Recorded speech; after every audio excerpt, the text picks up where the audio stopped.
Karpuzu orasından kestim, burasından ittirdim, böyle alır, şlap şlap yersem ne keyifli olur. Şansınızı deneyebilirsiniz. Su akıp akmayacağı ile ilgili kendi kendinize iddiaya girebilirsiniz. Ama büyük bir ihtimalle akacak.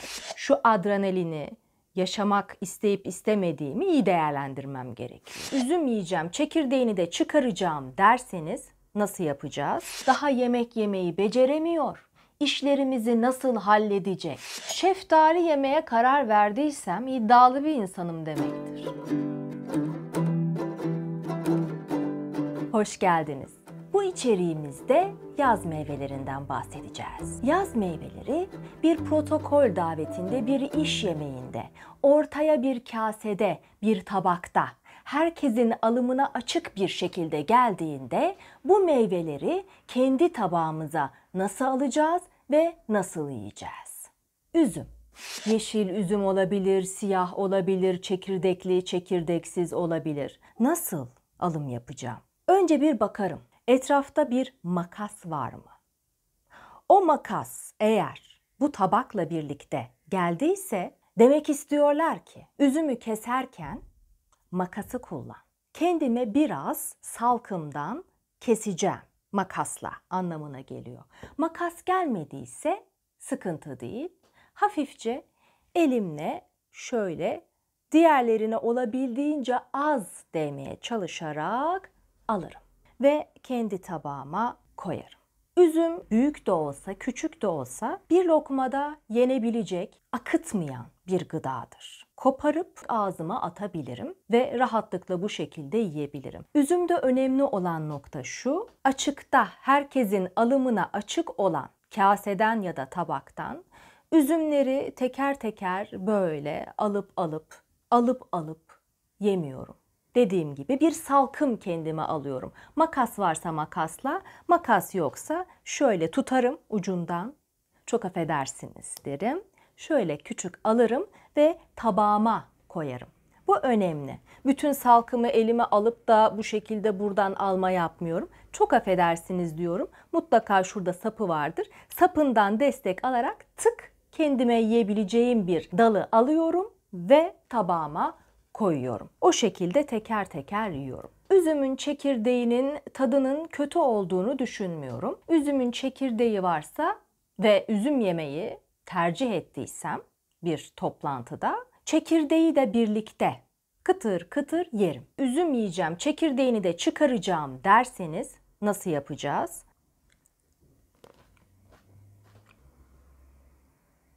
Kimsenin göremeyeceği bir şekilde şöyle tabağın kenarına bıraktım. Tekrar göstereyim. Aldım.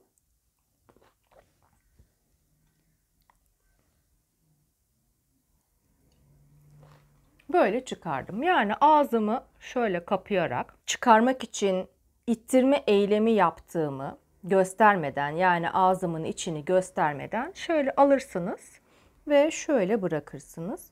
Bunu isterseniz yine kaşıkla da yapabilirsiniz. O şekilde tercih edenler de var. Yani bu şekilde çıkarıp ondan sonra bu şekilde koyanlar da var. Bunu da görürseniz şaşırıp ne yapıyor diye dikkatli bakmayın. Nezaket kuralları içerisinde en önemlisi kimseyi yadırgamamak ve kimseyi küçümsememektir. Burada gördüğünüz gibi bir tatlı düzeni yaptım ufak size. Daha önce yemek yeme kurallarını içeren videomuzda belirttiğimiz gibi bir çatalımız ve bir kaşığımız muhakkak olur ve bir bıçağımız da olur. Eğer kesilecek bir tatlı olursa zaten bıçağı da beraberinde tatlı öncesinde ya da meyve öncesinde getireceklerdir. Peçetem nerede oluyor? Onu tekrar edelim. Açıyorum şu şekilde, değil mi? Ve bacaklarımın üzerine koyuyorum. Kiraz geldi, vişne geldi. Ne yapacağım? Çekirdeklerini yutmama imkan yok tabii ki. Muhakkak onu çıkarmak durumundayım. Kirazın çekirdeğini kibar bir biçimde nasıl çıkarabilirim? Ortaya gelmiş bir tabaktan, kaseden nasıl kirazı alabilirim? Yiyeceğim kadar sol elimle birkaç tane şöyle affedersiniz diyerek bütün tabağın hepsini ellemeden, avuçlamadan ekmek seçer gibi, hatırlarsanız yine yemek yeme kurallarında bahsetmiştik. Bize ekmek uzatıldığı zaman ne yapıyorduk? Teker teker ekmekleri ellemiyorduk, gözümüzle seçiyorduk ve onu alıyorduk. Yine kirazları da aynı şekilde. Şöyle sol elimle affedersiniz diyerek yiyeceğim kadar biraz alıyorum. Kirazlarımı tabağıma bırakıyorum. Yine sol elimle yiyeceğim zaman ne yapıyorum? Sapından tuttum.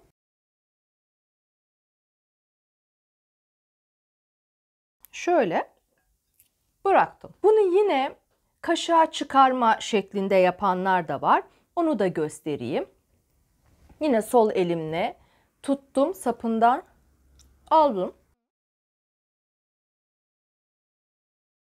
Sol elimle alıyorum. Sağ elle çıkararak çekirdeklerini ya da kaşığımla çıkararak yiyorum. Vişne de yine aynı şekilde kirazda olduğu gibi yenebilir. Böyle bir eriği protokolde, iş yemeğinde yemeği tercih ettiysem böyle yemem beni zorlar.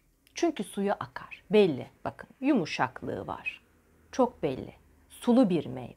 Güzel, tatlı büyük bir ihtimalle. Yemek istemem çok doğal. Hele yazın. Ferahlatır. Şu adrenalini yaşamak isteyip istemediğimi iyi değerlendirmem gerekiyor. Ben bunu alıp ısırarak yediğimde büyük bir ihtimalle suları her yerime akacak. Elime, koluma, belki ipek, keten bluzuma, gömleğime akacak. Öyle olunca hoş olmayacak. Çünkü bir davetteyim. O yüzden böyle büyük bir meyveyi muhakkak ne yapıyorum? Keserek yiyorum. Bıçak vermedilerse istiyorum. Olayı cerrahi bir operasyona, profesyonel bir etkinliğe çevirmeye gerek yok. Ortadan gidersem çekirdek ortada kalacağından bölünme olmazsa beni zorlar. İttirip kaktırmaya başlarım bu sefer meyveyi. Hoş olmaz. Biraz çekirdeğin kenarından şu şekilde çeviririm. Bunu da böyle çeviririm. Sulu kısmı burası olduğu için üzerime suları gelebilir. O yüzden en iyisi sulu kısmı aşağıya vermek, kabuğunu kesmek.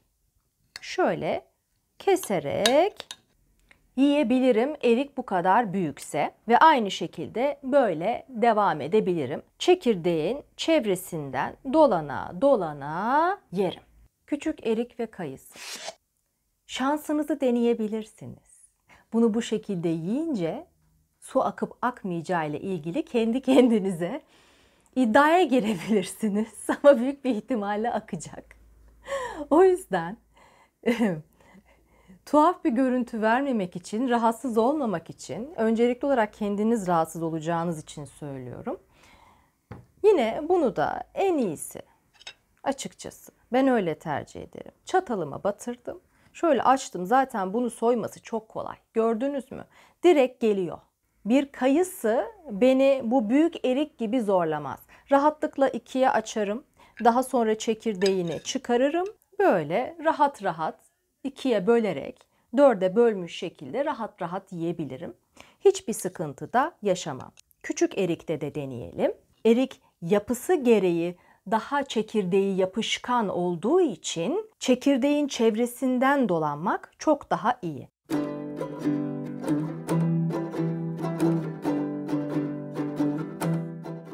Gelelim şeftaliye. Evet, şeftali. Böyle alır, şlap şlap yersem ne keyifli olur. Hem izleyenler için hem benim için. Hele protokolde. Şeftaliyi yalnızken canımız nasıl isterse öyle yiyebiliriz. Bunun böyle sularını yazın soğuk soğuk akıta akıta yemek ayrı bir keyif olabilir. Ama protokolde, iş yemeğinde değil. Neden? Az önce söylediğim gibi sulu bir meyve olduğu için ellerimden, kollarımdan, burnuma kadar yapış yapış şeftali olurum. Üstüme gelebilir, ipek bluzum varsa kalp krizi nedeni. Beyaz bluz, gömlek giymişsem üstüme akar. daha yemek yemeyi beceremiyor, işlerimizi nasıl halledecek dememeleri önemli. İkisi arasında bir bağlantı olmayabilir. Büyük bir ihtimalle yoktur da. Ama kurtlar sofrasıdır protokol ve iş yemek sofrası. O yüzden benim her zaman hazırlıklı olmam gerek. Şeftali yemeye karar verdiysem iddialı bir insanım demektir. Çünkü bana bölünmüş gelmedi bu. Bana dediler ki şeftaliyi buraya koyduk. Ye bakalım yiyebiliyorsan. Ben bunu aldım. Yer miyim? Yerim. Ama bunu nasıl yemem? Şöyle elime alıp da şöyle bir kabuklarını soyayım yapmamam gerekiyor. Ben bunu yerken nasıl yiyeceğim? Kabuklu yemek durumundayım. Çünkü kabuğunu ayıklamaya kalkarsam temel kuraldan sapıyorum. Yapış yapış su olmadan üstüm başım bunu yemeyi becerebilmem gerekiyor. Burada bana en büyük yardımcı yine nedir? Çatalım ve bıçağım. Tam ortadan ikiye ayırıp çekirdeğini çıkarma gayreti kimi şeftalide tutar, kimi şeftalide tutmaz. Az önce gördüğünüz gibi kayısı çekirdeğinden daha ayrık bir meyve olduğu için herhangi bir sıkıntı çekmeden ikiye ayırdığımda tertemiz çekirdeği kenara koyabildim. Erikte aynısını yapamadım. Çünkü eriğin eti çekirdeğe yapışıktı. Şeftali de bazen ayrık olur, bazen yapışık olur. Bu cerrahi işleme girip şeftaliyi murdar etmemem için yine çekirdeğin çevresinden dolaşmam benim için daha büyük avantaj. Çekirdeğin nerede olduğunu biliyorum. Ortada. O zaman kenardan çatalımı soktum ve çekirdeğin yanından almaya başladım. Aldım. Çeviriyorum. Kabuk tarafına doğru. Üstüme gelmesin diye çeviriyorum, yiyorum. Bunu bitirdim. Yeniden aldım. Çatalımı batırdım. Çekirdeğin nerede olduğunu biliyorum. Yanından.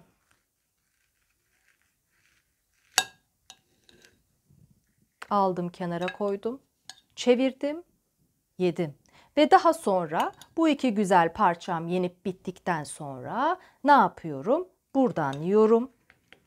Bakın çekirdeğe denk geldi. Hiç çaktırmadan çekirdeğin yanından yine alıyorum, yiyorum. Yine çekirdeğe denk gelmesin diye biraz daha böyle kenardan yiyorum. Bu iki parçamı da yedim, bitirdim. Nasıl yiyorum? Böyle üste getirerek yiyorum. Üzerime sular gelmesin diye. Bu iki parçamı da bitirdikten sonra şeftaliye doyamadım. Çok da güzelmiş. Yine çekirdeğin iki yanını da istiyorsam yiyebilirim. Ya da burasını olduğu gibi bırakıp son olarak bu parçayı yiyip şeftalimi bitirebilirim.